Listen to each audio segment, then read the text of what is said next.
time to test your understanding. Can we increase the produced vapor in an evaporator, so the capacity? And can we do that by simply using more steam? Pause here and try to answer this question yourself. Okay, so we have these two equations.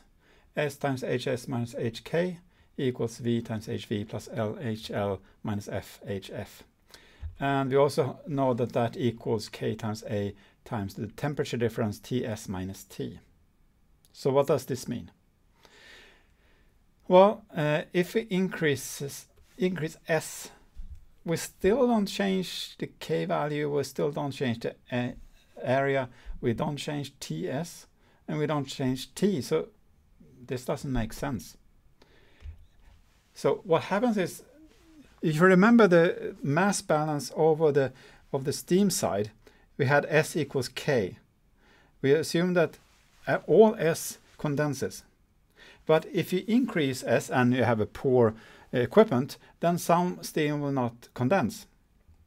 And actually, if you have a clever design, if you have a steam trap, it will refuse to let non-condensed steam out. So you can't actually increase S above a certain value.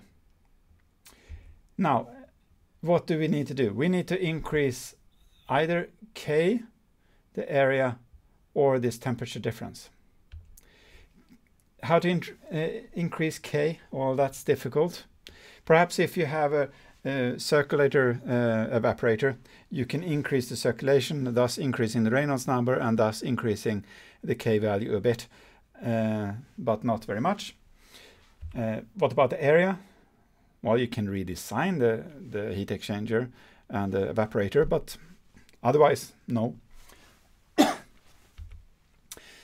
But we may increase the temperature difference by either increasing the temperature of the steam, the condensing temperature of the steam, and we can do that by increasing the steam pressure, or we can reduce the temperature at which this concentrated liquid L boils, so decrease T. And we do that by reducing the pressure on the feed side, and we do that by lowering the temperature in the condenser.